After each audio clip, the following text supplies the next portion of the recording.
नमस्कार, चौपाल समाचार की खोज खबर में आपका स्वागत है। कोरोना वायरस की महामारी को देखते हुए किसानों की बढ़ रही समस्याओं को कम करने के लिए लीची अनुसंधान केंद्र मुसहरी के निदेशक डॉक्टर विशाल नाथ ने चौपाल समाचार से बात करते हुए लीची के किसानों के लिए आवश्यक जानकारी उपलब्ध कराई। उन्होंने कहा कि अभी लीची के किसानों के लिए बहुत ही महत्वपूर्ण समय है, क्योंकि लीची के छोटे छोटे फल पेड़ में आ गए हैं और उनके रखरखाव की आवश्यकता है। जब किसान इन्हीं फल को संभाल लेंगे तो आने वाले समय में बहुत ही अच्छी पैदावार के साथ मुनाफा प्राप्त करेंगे।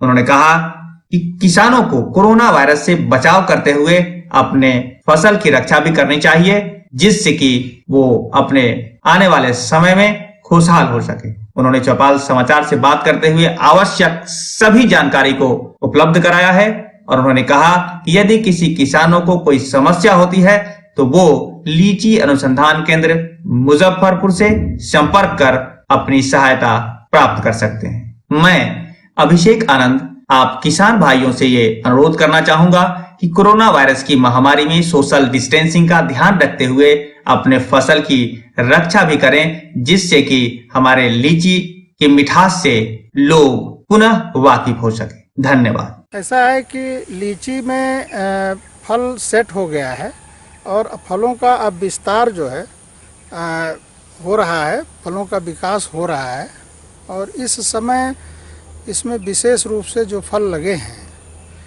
उनकी सुरक्षा करना प्रमुख कार्य है, जिसमें इस समय अगर पछिया हवा चलती है या मौसम सूखा होता है तो फलों के गिरने की समस्या होती है, जिसके लिए हार्मोन का स्प्रे करना बहुत ज़रूरी होता है। और इसमें NAA naphthalene acetic acid 20 ppm यानी 20 ppm का, या उसकी जो कमर्शियल दवा है प्लानोफिक्स, जिसकी 2 मिलीलीटर दवा प्रति 5 लीटर पानी के हिसाब से मिला करके और उसको पौधों पर छिड़काव करना चाहिए। दूसरा चीज़ ये है कि जब भी आप छिड़काव करें तो उसमें स्टिकर 3 मिलीलीटर प्रति लीटर के हिसाब से ज़रूर मिलाएं। उससे आपके जो छिड़काव है उसकी जो क्षमता है वो बढ़ जाती है। साथ ही साथ अब फल विकास हो रहा है और करीब करीब 1 हफ्ता के अंदर, अभी पीछे दिन हमने देखा है कि कुछ बारिश भी हुई है कुछ क्षेत्रों में, तो जब बारिश हो रही है या फल विकास के समय में फल बेधक कीट से नियंत्रण के लिए किसानों को रासायनिक दवा या ऑर्गेनिक जो भी इंसेक्टिसाइड है उसका छिड़काव करना चाहिए। रासायनिक दवा की अगर हम बात करते हैं तो उसमें थियाक्लोरोपिड एक दवा है, जिसकी 0.75 यानी 0.25 मिलीलीटर दवा प्रति लीटर के हिसाब से, और उसके साथ एक दवा है नोवाल्यूरान, उसकी 1.5 यानी 1.5 मिलीलीटर दवा प्रति लीटर के हिसाब से मिला करके अगर दोनों दवाओं को मिलाएंगे तो ज़्यादा अच्छा बेहतर परिणाम मिलेगा। इसका छिड़काव करना चाहिए।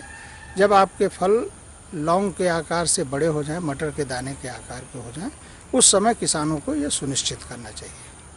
इसमें भी मैं कहूँगा कि जब भी छिड़काव करें तो स्टिकर का प्रयोग ज़रूर करें। साथ ही साथ चूँकि गर्मी का मौसम है, गर्मी बढ़ रही है, तो बागीचे में नमी की मात्रा संतुलित बनाए रखें। बागीचे की हल्की सिंचाई करें। अगर संभव हो तो पौधों के थालों में पलवार का बिछाव करें, जिसमें सूखी पत्तियां हैं, घास हैं, इसका पलवार बिछाएं, जिससे नमी समान रूप से पौधों को मिलती रहे। और 15 दिन के बाद में यानी 30 अप्रैल के आसपास या 25 से 30 अप्रैल के मध्य प्रत्येक पौधे में, अगर आपका पौधा 25 साल के ऊपर का हो गया है तो प्रत्येक पौधे में कम से कम 300 ग्राम यूरिया और 200 ग्राम म्यूरेट ऑफ पोटाश या पोटेशियम सल्फेट को पौधे के थाले में दे करके और सिंचाई करें। इससे आपके दाने मोटे होंगे, साथ ही साथ उसमें किसी भी प्रकार की और दिक्कतें नहीं आएंगी। तो ये किसान भाइयों को अभी के लिए है। और अगर फल में किसी प्रकार का अन्य विकार आता है, जैसे फल फटता है या फल में कोई और दिक्कत आती है तो उसके लिए बोरान दवा का छिड़काव करना चाहिए। और वो दवा हमको 4 ग्राम दवा प्रति लीटर पानी के हिसाब से मिला करके और छिड़काव करना चाहिए। लेकिन वो छिड़काव का समय आपका 20 से 25 अप्रैल के आसपास होगा या अप्रैल के अंत में होगा। तो अभी तक के लिए किसानों को यही है। मैं एक बात ज़रूर बताना चाहता हूँ, चूँकि मौसम का भी कुछ पूर्वानुमान मिलता रहता है। जब भी अगर बारिश होती है और आपने छिड़काव किया है और उसके 1 सप्ताह के भीतर या 4 दिन के भीतर बारिश हो गई है, तो आप जान लीजिए कि आपको एक अलग से एक छिड़काव, अतिरिक्त छिड़काव की आवश्यकता पड़ेगी। क्योंकि जब पानी बरसता है तो आपके केवल पेड़ पर नहीं बरसता, वो पूरे जगह पर बरसता है, मेढ़ों पर बरसता है, झाड़ियों पर पड़ता है। और ये जो कीड़े होते हैं, इनके वंशज झाड़ियों में या अन्य जगहों पर भी उपलब्ध रहते हैं और उनका मल्टीप्लिकेशन वहाँ पर होता है, उनका द्विगुणन होता है और वो भोजन की तलाश में आपके पौधे को नुकसान पहुँचा सकते हैं। इसलिए किसान भाइयों को विशेष रूप से इस पर ध्यान देने की आवश्यकता है कि अगर बरसात हो गई है तो बरसात जब निकल जाती है तो उसके 2 से 3 दिनों के भीतर में एक राउंड अतिरिक्त छिड़काव अवश्य करें। सर, आप लीची अनुसंधान केंद्र में यदि किसान कोई आपसे बात करना चाहें या संपर्क करना चाहें तो उसके लिए भी कोई प्रक्रिया है? जी बिल्कुल, हम लोगों ने यहाँ पर किसानों के लिए हेल्पलाइन नंबर्स दे रखे हैं और नियमित तौर पर मैं अखबारों के माध्यम से, विभिन्न समाचार पत्रों के माध्यम से किसानों को वो नंबर उपलब्ध है और उस नंबर पर लगभग प्रतिदिन 50 से 100 कॉल भी आते हैं और जो वैज्ञानिक हैं या हम हैं, जो भी है, उसको उसका उचित, जो उनकी समस्या होती है उसका उचित समाधान हम लोग देते हैं। क्योंकि ये ऐसी समय है कि हम किसानों का कोई विशेष प्रशिक्षण या उनका भ्रमण वगैरह पर प्रतिबंध है, इसलिए हम समाचार पत्रों के माध्यम से और आप लोगों के माध्यम से हम ये प्रयास करते हैं कि किसानों को सही जानकारी ज़्यादा से ज़्यादा संख्या में लोगों को मिले, जिससे उनकी फसल अच्छी हो सके। अभी सर, जो कि कोरोना का महामारी का चल रहा है चारों तरफ ये लॉकडाउन, तो किसानों को अपने माध्यम से क्या संदेश देना चाहेंगे आप? देखिए, जैसा कि माननीय प्रधानमंत्री जी ने भी अपने संबोधन में इस बात को कहा है, मैं भी उस बात को दोहराना चाहूँगा कि जान है तो जहान है और हम लोगों को जो उसके नियम हैं, सोशल डिस्टेंसिंग है, सफाई है, हाथ धोना है या सैनिटाइज़र लगाना है या प्रॉपर दूरी मेंटेन करके कृषि कार्यों को करते रहना है।